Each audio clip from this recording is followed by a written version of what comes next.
Good morning from Simply. It's a lovely morning, it's a June day, and the sun's out. What more could you ask for June? Not raining anymore as it has been. Today we're talking about Jim Clyburn. He's the number 3 ranking Democrat in the House. And he's a longtime colleague and friend of Joe Biden. And I think he explains very well why people like Biden.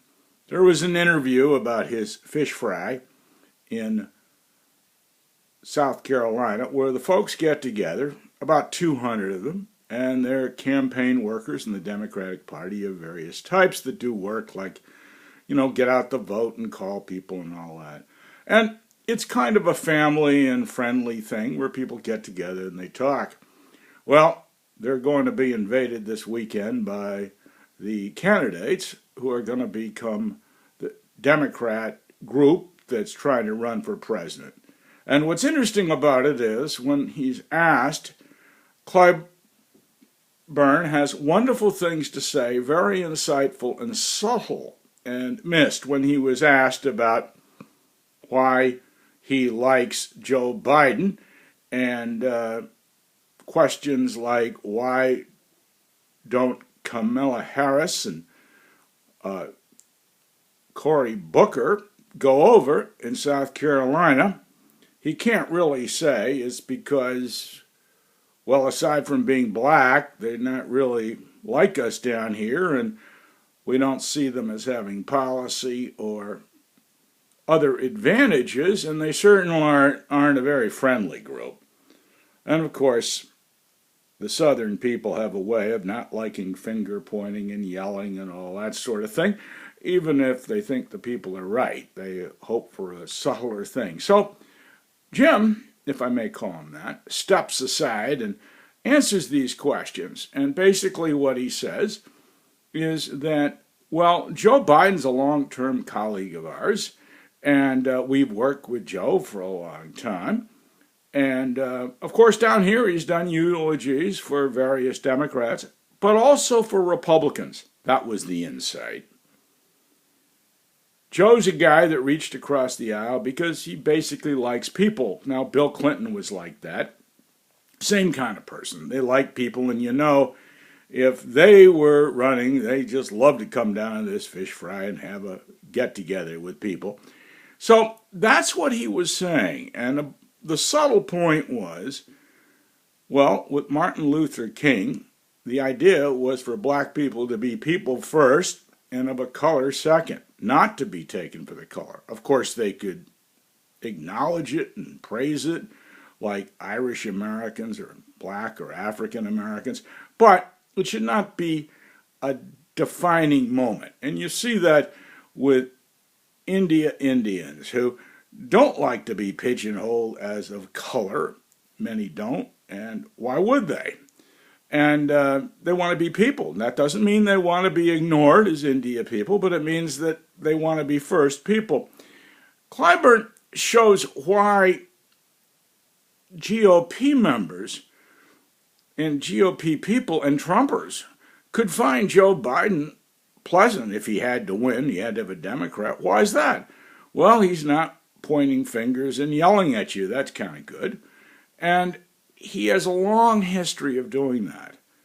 And very subtly, Clyburn in the interviews talks about the fact that he was Obama, quite a loner, a very pleasant man, a very nice man, but a loner. He may have been his only friend in Washington, and they worked very well together, and Obama felt comfortable with him as his vice president. Well, doesn't that say a lot?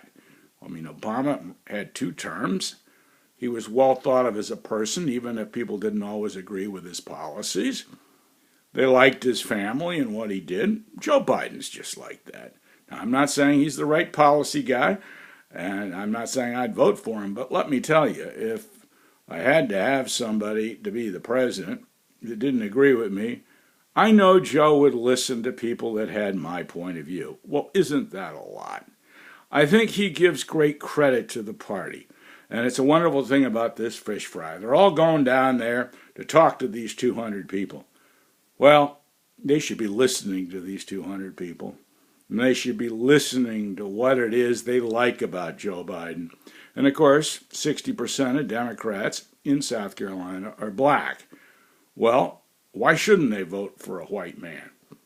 Just like why shouldn't a black man vote for Trump or anybody like that? And what about white men voting for Obama? I mean, the point is we've tried to reach above that in identity politics. And what was so wonderful about Clyburn's interview is he was nice about it. He didn't scold the interviewer and said, look, get over it. We're trying to get on with each other. This is a country to run, and so forth and so on. I was very impressed. And it made me think that, boy, wouldn't it be nice if he was the head of the House of Representatives? I wouldn't subject him to running for president because it probably is a job he would not want, and I could understand that.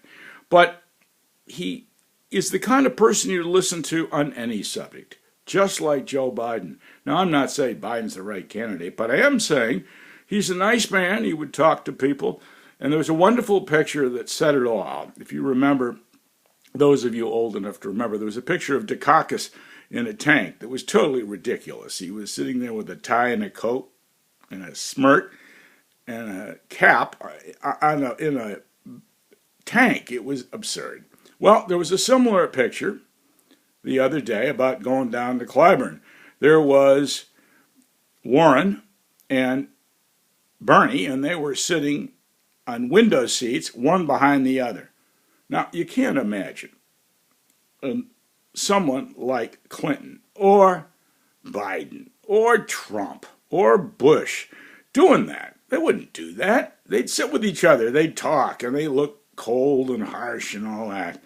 Well, when they lose, that may have a lot to do with it, because people like nice people. They don't like to have fingers pointed at them and everything else. And yes, policy people like that. But most people are much more comfortable with the Biden part. No, remember about Biden. He's often considered not the brightest bulb on the planet, and he's not. I don't think he would say he was. But he's very intuitive, and when Hillary was running, he went to his old stomping ground in Pennsylvania and noticed all of these white workers loved Trump. Why is that? He spoke to them. He spoke about their problems, how they felt. They're union members. Almost half of union members voted for Trump. Well, Biden saw it, and Hillary didn't listen. Now, of course, Bill listened, because Bill listened to everybody. And I think it's important when you're looking at this kind of situation to respect the fact that although Biden isn't a rigid policy person, he's open-minded. He looks to the other side. He learns from it. And Trump does the same thing, although he's accused not to do that. I mean, Trump's accused of pivoting and changing his mind. Well, Bill Clinton was accused of that too. Why? They went out and they listened to people.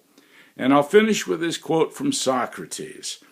Every day I go out to try to figure out what's going on. That's what Sam Walton did in his stores. That's what Bill Clinton did. That's what Biden did.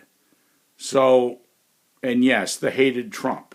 And to end it nicely, Mr. Clyburn didn't even mention Trump. He didn't yell about him. He didn't point fingers at him. He didn't call him this or that or the other thing. He spoke about Democrats nicely and politely. And I think we could all take something away from that. And I was very appreciative of him, what he said, and I wanted to pass that on to you. It felt good, no matter what side you were on.